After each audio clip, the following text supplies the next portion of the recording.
what should be the right level of retention? High or low?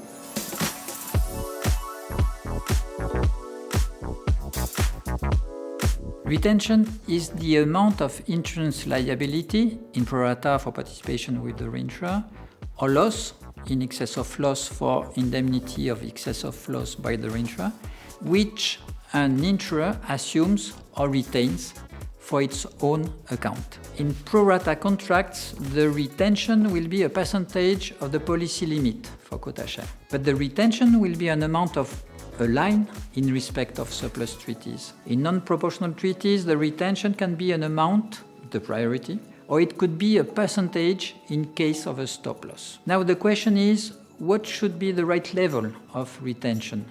High or low? Let's speak of a quota share, where the retention is 50% or above. We would say that the cedant wants to keep from the reinsurer a large amount of this treaty. We would say that the company has skin in the game. Of course, it's important to know if this retention remains unreinsured, being a net retention. Because the company retaining 50% or above could protect this large retention by an XL usually, and it will depend on the level of the priority or attachment point of the excess to determine if the company has really some skin in the game.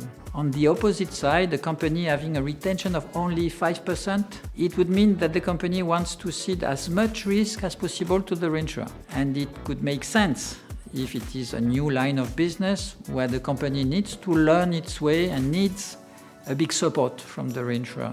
Now, fixing the retention of a pro rata treaty is a key element, taking into account capital management, volatility linked to severity, frequency, and accumulation, shareholders' appetite, above average, below average, sum insured, or PML based.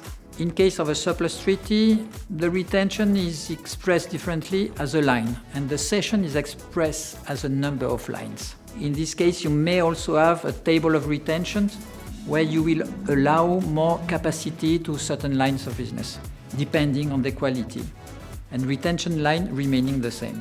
In some cases, the company could also use a variable retention with a minimum and a maximum amount, depending on its strategy and on the degree of risk involved with each class of risk.